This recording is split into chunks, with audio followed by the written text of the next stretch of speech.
Europe went undefeated in day one, and fans were here to celebrate their success in the tailgate with fun and games here on day two. North American teams, though, looking to turn things around after a crushing day one of losses. Did get that show match win, so we'll ride high on that as Double makes his way into the team room to ready up for that first game of the day. Again, we sit behind in the standings, 4 wins to 0 in favor of Europe. We'll see if Europe can maintain that dominance with our first game of the day, which has Team Liquid getting another shot at the MSI champions, G2 Esports. Welcome back to Rift Rivals, powered by Alienware, where we're gearing up for another day of action. The LCS and LEC Summer Finals tickets are getting ready to go on sale. Pre-sale weekend tickets are now on sale for the LEC Summer Finals in Athens. Select your exact seats in the pre-sale at riot.com/Athens. For North American fans, check out the bundles for the Summer Finals presented by Rocket Mortgage, available at riot.com/Detroit.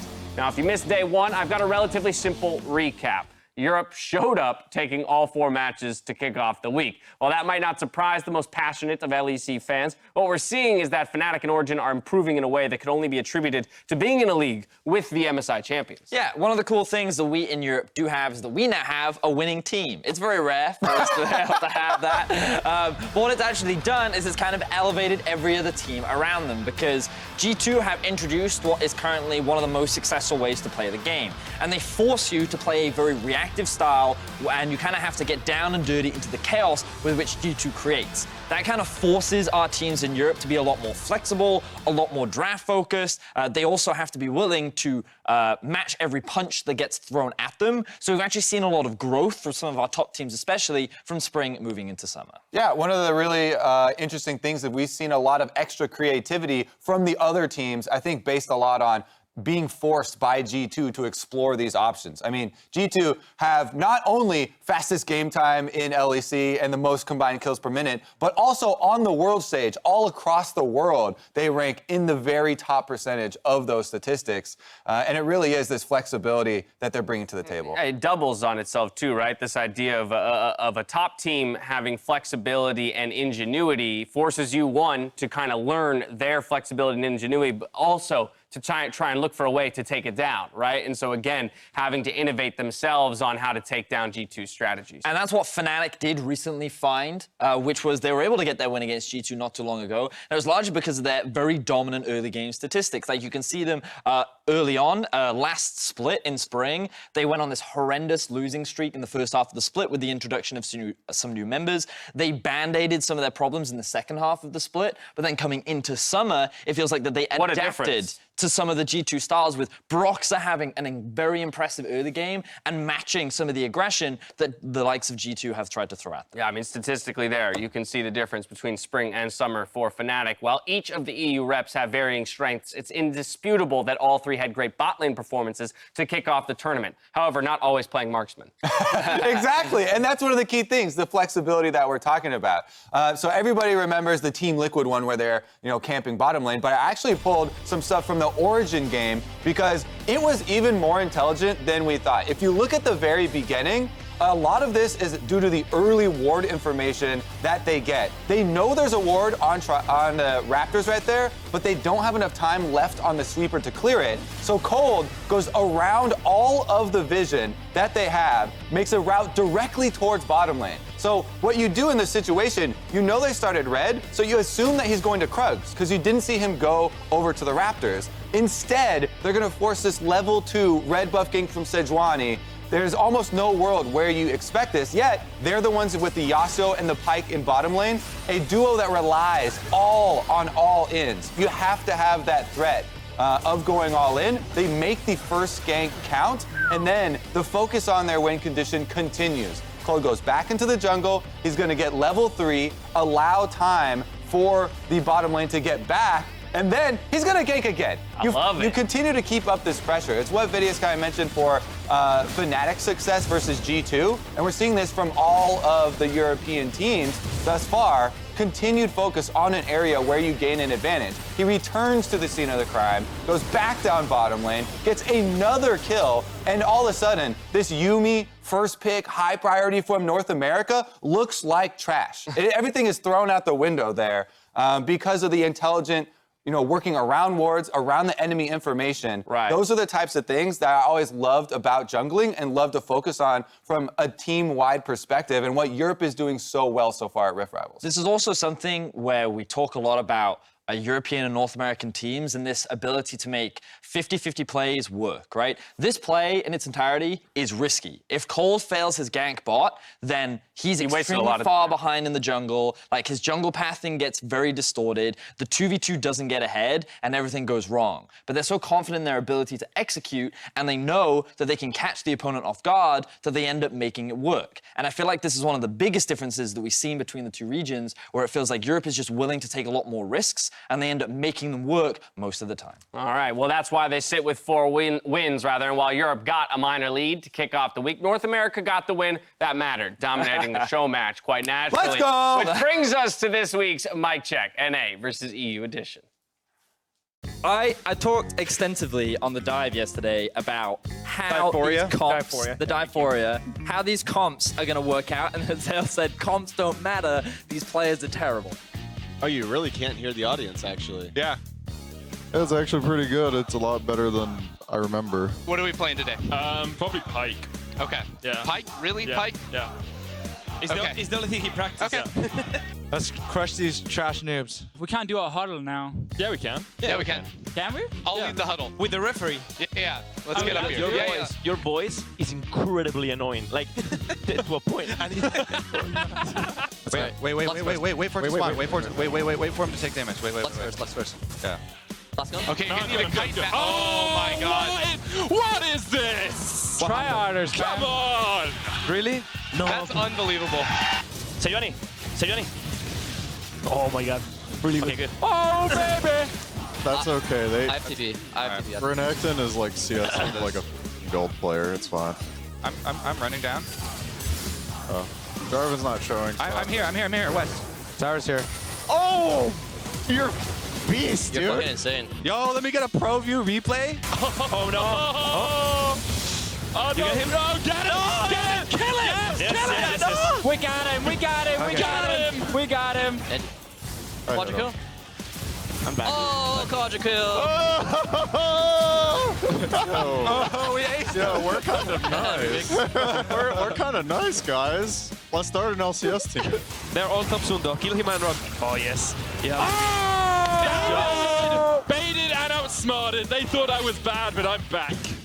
And still bad. And yeah, a little bit. Kill Jarvan. Okay, cool. Yeah, we're pretty far. I actually expected so much more from you. Yeah, I expected more too. Medic, every time you're trying to help me, you die. Look at this GA. Look at this GA. What a beast. Sell it fast. Oh, nice touch. We got big plans. I'm not an I EU get it. fan anymore. I get it. Good shot. Good. We're so toxic. We're actually so toxic. Let's go, Dyrus. And with that win comes the news that North America will be subbing in the show match squad for the relay race tomorrow as We're ready. our best shot at winning. Kobe will lead the charge there. Makes sense. Does that make you worried? I'm For a little G2 more as a worried. whole, I'd be a little I mean, concerned. the draft from the show match team, probably the best draft of the tournament. That's a good point. That's a good point. Well, we'll see if North America can bounce back with our games today. The day begins with an MSI Finals rematch between Team Liquid and G2 Esports, followed by Origin versus Cloud9, with 3 more matches before the 2v2 Best in the West Gauntlet. Regardless of how the rest of the tournament plays out, though, you can be sure Team Liquid will be coming into Game 1 with fire in their bellies, given how the MSI Finals played out not too long ago. Yeah, that final was definitely not one that North American fans want to remember. Expectations were very high, given that they just shut down Invictus Gaming, but G2, they came in prepared, their drafts were clean, the execution was even better, and it felt like that as the series went on, G2 only got faster and faster. Yeah, that was the fastest best of 5 at a Riot-hosted international event ever. I think that we actually do want to remember it as a lesson, right? We like to Yes. hold on to these. We learned. So that you can look forward, That's right? positive, because Europeans love to forget 2014 Worlds. That never happened. But in talking about maybe what was learned, I do want to hone in on a few matchups. First and foremost, the support matchup. Perhaps the 2 best supports for either region squaring off against each other once again. in Mickey X versus Core JJ. I love looking at these two supports largely because Core JJ is someone that kind of came into the scene this year and just kind of leveled up the overall supports that we have in North America. He's been a joy to watch mechanically. He's very strong. Yesterday, his Lux performance was very good, and he's going up against once again, Mickey from Europe, who he's been in the discussion for best support in the league for a very long time. People often debate whether it's Hylissang or him, but mechanically, he's always been considered one of the best. And I feel like we got to see some of that on his one-trick Gragas yesterday, where he just dominated in the 2v2. I am so excited for this matchup. Core JJ is the biggest playmaker for Team Liquid. So much of their game plan hinges on Core JJ's play, and Mickey yesterday was amazing on the Gragas. The support Gragas going all in, had most kills in the entire game. He had more AP than the enemy mid laner. He solo killed the enemy mid laner, by the way. So it's definitely going to be a showdown of top supports. And while the Lux may be strong in the support position, I think a number of NA fans are kind of longing for a Core JJ to pilot something with a little bit more playmaking potential, like a Gragas or a Pyke or even his Alistar of old. But we have to talk about another really important matchup, the rematch between Caps and Jensen here in the mid lane. I do feel that Caps is to Jensen what Rookie is to Caps in the often when they face.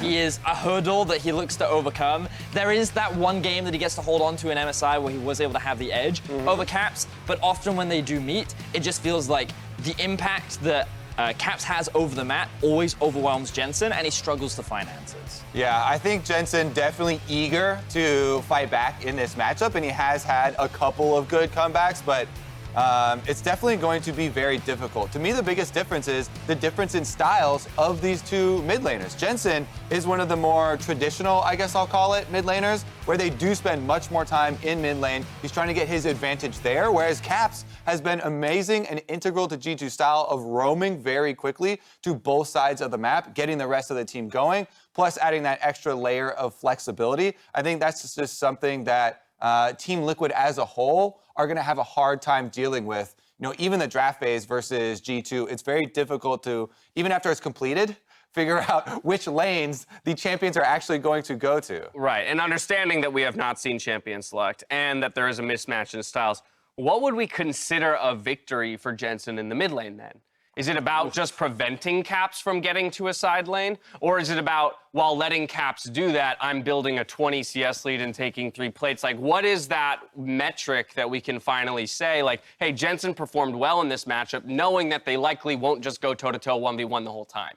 I feel that it's about how well he can match the pressure that Caps naturally exerts on the map, because I think something that you alluded to and something we saw a lot of at MSI is how Caps is willing to sacrifice himself for the betterment of his team. And I think that Jensen needs to find ways in which he's able to match that, track that, or control it in some way. And if he's able to do that, even if Team Liquid lose, I think that that shows more growth from Jensen compared to what we saw in MSI. Yeah, I mean, game impact can be had with establishing control around mid lane. It also can be had with other lanes. So that's kind of the difference that we have to measure up. Well, earlier we concocted a fun little experiment for this win conditions where we swapped corresponding regions and sent a camera crew to capture the process of coming up with those win conditions. Let's take a look.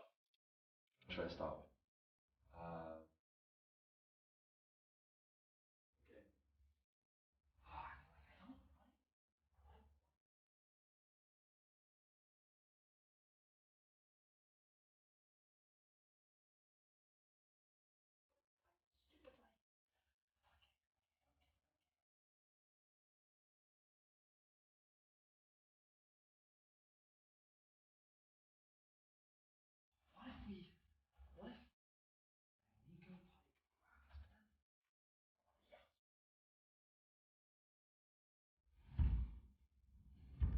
What if we apply the residency rule to G2? Then they need 3 Americans.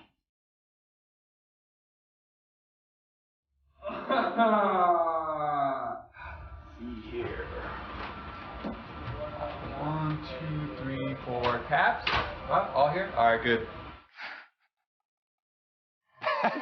It was nice. So you made us swap regions. Right. Kobe took the win conditions for G2. Vedius, you were tasked with TL. How do you guys do it? I don't have to. I just sit on this side of the desk and ask them to do the work. It's a good life. So I spent all night working on it, and I do have some theories on how TL can win. All right. One of the biggest ones, I know it's going to be a challenge, but a part of it will come down to the draft, right? And admittedly, it's going to be difficult to outdraft G2, but if you focus on finding a draft that enables you to play through the early game and enable xMithy from the regular season that we have been seeing where he's ganking a lot more, he's trying to snowball the lanes, then I think that you can get an early lead against G2. It has been done, and we know that Caps is the type of player that can run it down. It happens multiple times, and that's how Fnatic found their win. So I think TL have the capable players to do it. They just need to focus on finding that early game strat and then just hold on to the lead. Tall order, yet possible. Kobe, aside from counting and making sure that the players make it to the stage,